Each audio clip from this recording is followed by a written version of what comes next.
Starting next week, Khalid will begin working at Harkon Global Industries. He will be groomed for a position in the company. Anger flared in Adrian when she refused to comply, and he shoved her onto the couch.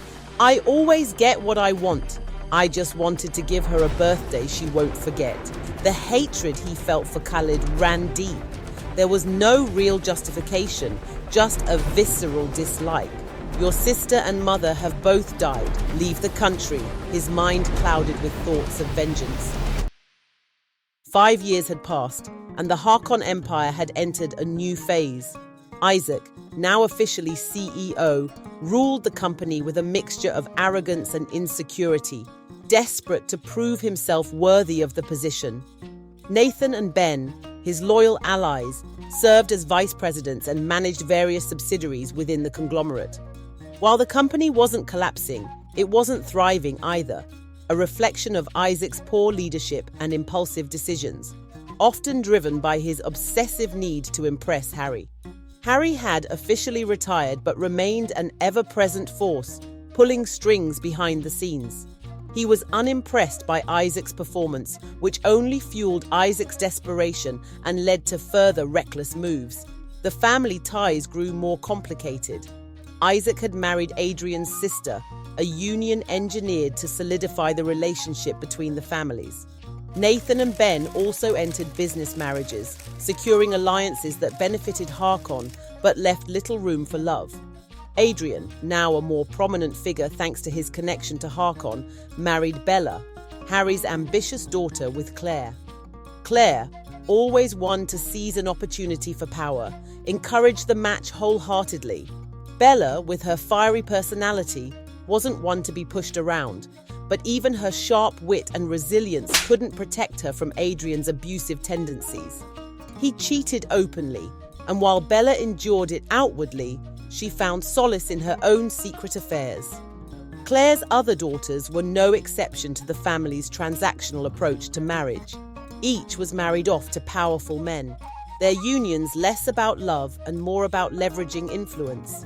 Meanwhile, Jonah lived a completely different life. At 17, he was studying music abroad, pursuing his passion with the full support of his mother, Naomi. Free from the burden of Harkon's legacy, Jonah had no pressure to study business or enter the corporate world.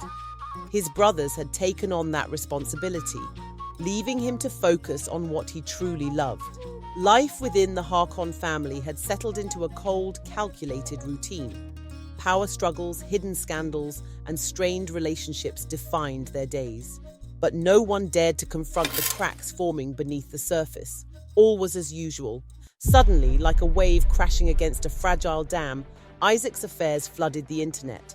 Photos, videos, and incriminating text messages began circulating on social media, exposing his numerous infidelities in excruciating detail. The nation was in uproar, as many had idolized him as the face of Harkon, a sharp, modern CEO who embodied success. The Harkon PR team scrambled to contain the situation. They worked tirelessly to spin the narrative, portraying Isaac as a victim of privacy invasion. But before they could catch their breath, another blow struck. An expose on Isaac's abusive treatment of Harkon employees hit the media like a bombshell. Anonymous testimonies painted a damning picture of a toxic workplace, harassment, wrongful terminations, and cruel remarks. The backlash was swift, and public opinion turned sharply against Harkon. Isaac wasn't the only one facing the fire. Nathan and Ben initially believed they had dodged the storm, but just as they started to feel relief, their world crumbled too. Details of their secret involvement in underground crime syndicates came to light. Evidence of embezzlement, money laundering, and dealings with illegal enterprises was leaked to law enforcement and the press. An investigation was launched immediately, with federal agents raiding Harkon offices and subsidiaries tied to Nathan and Ben. The scandal surrounding Adrian hit like a wrecking ball, shattering every shred of remaining stability. Evidence surfaced that his nightclub wasn't just a playground for the rich and reckless. It was a front for illegal drug operations, massive money laundering schemes, and worst of all, sex trafficking. The details were horrific, the evidence ironclad. The fallout was nuclear. Adrian was publicly abused, and the backlash rippled through every entity he was tied to. His family's company was plunged into chaos, losing investors and collapsing under the weight of investigations. Bella's family, the Harkon Empire, was dragged deeper into the mud, with every revelation pulling them further down. Even Adrian's own family was forced to disown him in a desperate attempt to salvage their remaining reputation. But it was too late. Adrian's involvement also revealed a sinister web connecting Nathan and Ben to the darkest corners of the criminal underworld. The brothers had used Harkon as a cover for their dealings in illegal organ trafficking, bribery, and more. It all traced back to Adrian's influence, tempting them with promises of enormous profits. Now, those deals were in the open, unraveling Harkon's already tenuous position. For Harry, the series of devastating blows was too much.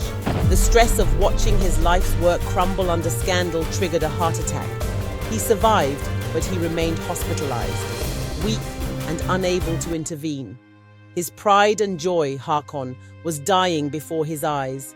The board of directors, desperate to salvage anything, tried to secure a merger. Harkon's value had dropped so sharply that it was barely worth pennies, but no company wanted to touch it. The once mighty empire had become toxic, with no one willing to risk their reputation.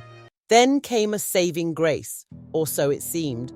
A foreign tech giant, Ethercore Innovations, offered to buy and merge Harkon with their company. Ethercore was renowned for its impeccable reputation and cutting-edge technologies, software, games, AI, and many more, and they believed their strong branding could overshadow Harkon's disgrace. With no other options, the board unanimously voted to sell. The shares were snapped up by Ethercore at a fraction of their former value, giving the directors something to walk away with, though it was a shadow of what they dreamed of. Harry, bedridden but clinging to hope, believed this merger might save what was left of his empire. As he rested, gathering strength, the door to his hospital room creaked open. In stepped Khalid. Sorry to interrupt, but we need you to please subscribe, like, and share. Also, leave a comment on the character you hate and love most so far. 5 years earlier, Khalid left the country as commanded, disappearing from the Harkon dynasty's world. But while his father and brothers dismissed him, Khalid had quietly built a different empire. Back in college, Khalid's knack for business had drawn a group of talented individuals from diverse fields into his orbit. There was Maya, a sharp-witted software engineer who could code her way out of anything. Ravi, an electronics engineer with a mind for hardware innovation. Tariq, a marketing genius who could sell ice in a snowstorm. Laila, a charismatic influencer and content creator who knew how to grab attention and keep it. And Ethan, an accounting prodigy who made numbers dance. Together, they became Khalid's community, his trusted circle, and his partners in dreaming big. Even as Khalid worked under his father's thumb at Harkon, his side hustle with his friends thrived. They developed software, created innovative tech products, and launched games that gained significant traction in the market. Quietly, Khalid funneled his earnings back into their growing ventures. To avoid attracting attention, he remained behind the scenes, letting Ravi and Tariq take the public lead while he orchestrated everything from the shadows. When his family banished him, they unknowingly freed him. With no ties to Harkon holding him back, Khalid dove into his projects full-time. Working remotely from the foreign country he was and pooling his resources, Khalid expanded their company's reach. They ventured into media, streaming platforms, and cutting-edge AI, cementing their place in the tech world. And when the opportunity came to acquire Ethercore Innovations, Khalid pounced, merging it with his growing empire and building it into a juggernaut of innovation. But revenge brewed quietly alongside his success. Khalid never forgot the humiliation and betrayal his family inflicted upon him and his mother and sister. He wanted not just closure, but complete destruction of their world. Patiently, he began to build his plan. He hired undercover operatives, planting them in Harkon's offices, his father's estate, and even in the homes of his siblings. These spies spent years gaining trust and gathering dirt. Khalid's reach extended even further. He hired actors and actresses to become the affair partners of Isaac, Nathan, Ben, Adrian, and Bella. Slowly but methodically, he collected evidence of every scandal, every crime, and every betrayal, keeping his cards close until the time was right. After 4 years of preparation, Khalid decided to strike. Through Leela's connections to major media outlets, he began releasing damning evidence piece by piece. Harkon's PR team scrambled to contain one scandal after another, but Khalid always had another bomb ready to drop. The media frenzy never died down, ensuring the world saw Harkon's unraveling in vivid detail. As the chaos unfolded, Khalid's representatives from Ethercore approached Harkon's board with an offer to buy the collapsing company. While they negotiated, Khalid returned to the country, stepping back into the world he once called home. One evening, he paid a visit to Isaac, now under house arrest, trapped in his mansion with an anklet monitor and his pride in tatters. The look on Isaac's face when Khalid walked through the door was priceless. His smug demeanor cracked, his expression frozen in shock. Khalid opened his arms, grinning. Why do you look like you've seen a ghost? I only traveled. I didn't die. Isaac quickly recovered, casually covering the anklet monitor with his pant leg. He forced a smirk, his tone dripping with sarcasm. What do you want, Khalid? Did you come crawling back to beg for money? Khalid chuckled, his smile cold. Do you even have any left? Isaac crossed his arms, attempting to mask his unease. So you came to gloat because Harkon is having a rough time. It's just temporary. We'll bounce back. Khalid walked past him, casually observing the house. He looked at the luxury, now dulled by the gloom of scandal. Without answering, he took a seat on the couch, his demeanor calm yet commanding. Isaac couldn't help but notice it. Khalid wasn't the same person he used to torment. Khalid leaned back and smiled faintly. You're right. Harkon will bounce back. He paused before delivering the blow. But it won't be with you. Isaac's eyes narrowed, a scoff escaping his lips. What the hell does that mean? Khalid's smile didn't waver. It means that I am going to buy Harkon. Isaac erupted into laughter, loud and mocking. He shook his head as though Khalid had told the most ridiculous joke. You buy Harkon? That's rich.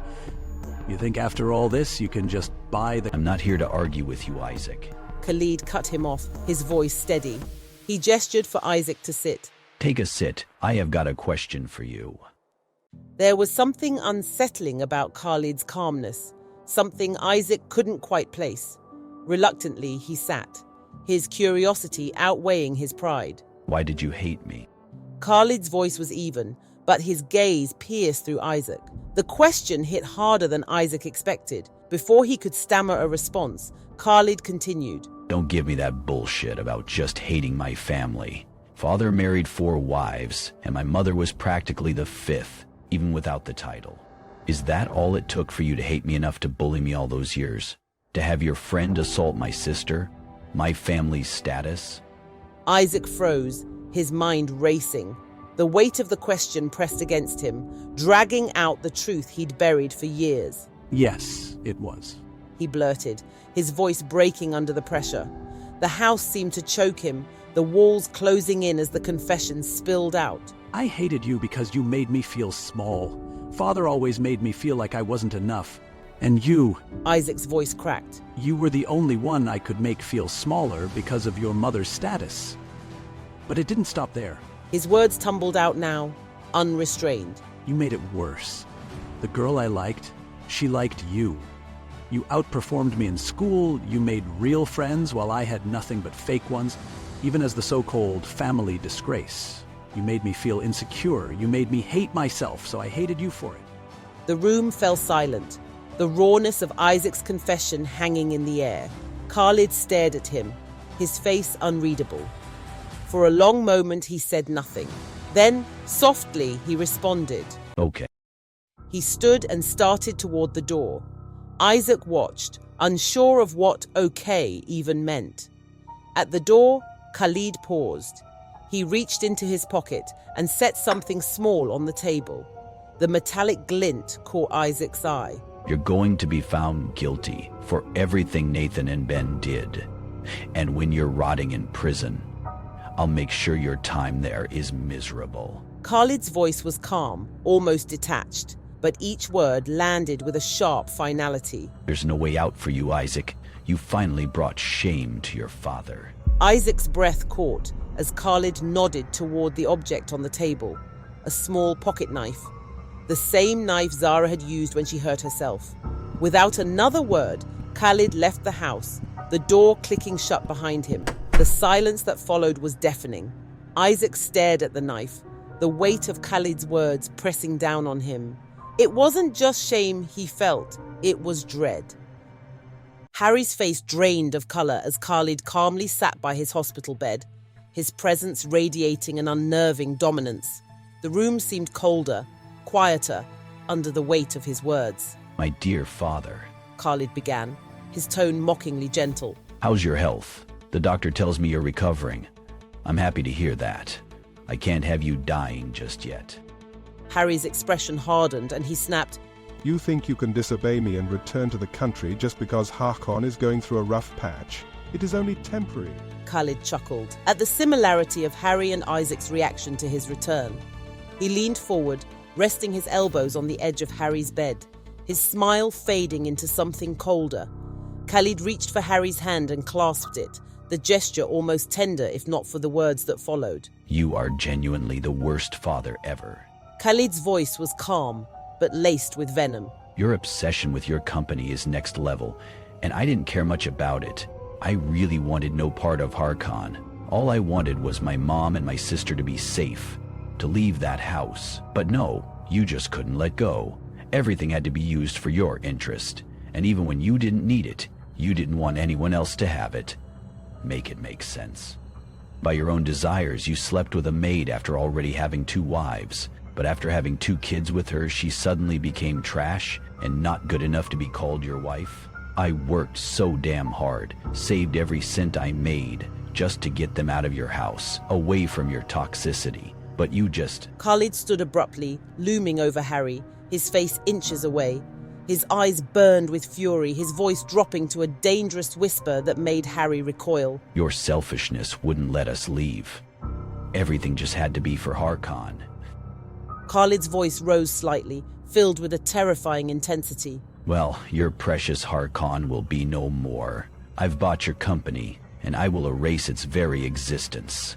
People won't even remember it was ever here. He leaned back slightly, his voice softening. You brought this on yourself. Harry's chest heaved as he struggled to process the words.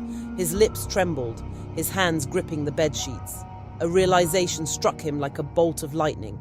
Khalid was the owner of Ether Core. Oh, and you should avoid watching the news tomorrow. Your heart might not be able to take it. Without another glance, Khalid walked out of the room, leaving Harry shaking in the hospital bed, consumed by the full weight of what he had unleashed. The next morning, Harry sat in his hospital bed, his eyes glued to the television.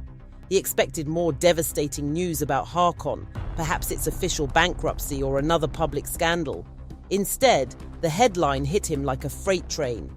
Isaac Harkon found dead in apparent suicide. The news anchor's voice was steady but cold as the details unfolded.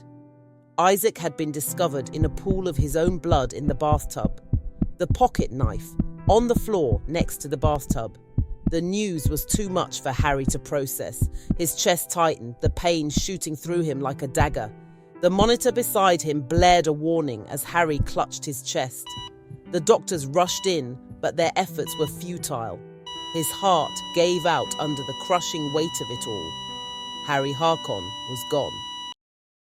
A light breeze brushed past Khalid as he stood in front of the graves of his mother and sister. It had been 5 years since he had last visited them. He carried 2 fresh bouquets, laying them gently on the graves. Khalid greeted them softly. Nathan, Ben, and Adrian were sentenced to life in prison, their crimes exposed for the world to see. Before Adrian's transfer to a high-security facility, Khalid arranged a visit. He entered the visitation room with an air of authority, his expression cold and unreadable. Adrian was brought in, shackled and looking far from the smug, untouchable man he once was. Khalid's gaze bore into him as he sat across the glass partition. He didn't speak immediately, letting the tension hang heavy in the air. Adrian shifted uncomfortably, his bravado crumbling under Khalid's silent stare. How the tables have turned. Khalid said finally, his voice low and venomous. Look at you now, behind bars like the animal you are. Adrian swallowed hard, his eyes darting around as he sought an escape from Khalid's piercing gaze. He felt Khalid's anger pressing down on him, the air thick with tension. Desperate, he begged Khalid, claiming that he had been young and foolish at the time. Khalid's laughter cut him off, sharp and bitter. Haha, oh, you crack me up. Young and stupid? He echoed. Well, there are consequences for stupidity. Adrian's hands shook as he attempted to apologize, his voice stumbling over the words. You are sorry? Khalid moved closer, his face inches away from the glass separating them. His voice dropped to a whisper, making it even more chilling. I didn't come here for your apology. I came to make sure you know. You won't see past tomorrow. Not for what you did to Zara. Adrian's eyes widened with fear as he pleaded for his life, promising to do anything to survive. Khalid tilted his head and smiled, but there was no warmth in it. He reminded Adrian that Zara had begged him too, but he had been unable to control himself. Leaning in closer, Khalid spoke with contempt, expressing his regret over not being there to witness the light leave Adrian's eyes. Adrian sat frozen, paralyzed by fear, as Khalid stood up and straightened his jacket. Khalid looked back one last time before calmly saying goodbye. The next day, Adrian was found dead in his cell, stabbed multiple times by another inmate. Helen, devastated by the loss of her son, husband, and their once great fortune, took her own life. Tara, Lydia, Maya, and Stella found themselves shunned, their reputations in tatters. They were treated worse than Mariam had ever been, despised in the households they had married into. Doris, once the proud second wife, now worked menial jobs to survive, swallowed by shame. Bella, exposed and humiliated, lost everything. She resorted to sleeping with wealthy men for money. Her sisters, Ava and Grace, who had distanced themselves from the family to survive, were forced to leave the country by their husbands' influential families. Their mother, Claire, overcome by guilt and despair, jumped to her death from the Harkon building. Khalid made a quiet visit to Naomi. He explained the situation plainly, giving her a choice. She could live peacefully with her son, Jonah, or risk trying to reclaim any part of Harkon's fortune. Naomi chose peace. Khalid handed her a substantial sum of money to start over and ensure Jonah's education would continue without interruption. Jonah, confused and saddened by the loss of his family, didn't fully understand the magnitude of what had occurred. Khalid knelt before the graves. He placed a hand on the cold stone, letting the silence stretch between him and his mother and sister. A faint smile crossed his face, though his eyes shimmered with unshed tears. Rising to his feet, Khalid brushed the dirt from his knees. The wind picked up, carrying the faint scent of flowers as he walked away, leaving the past buried behind him.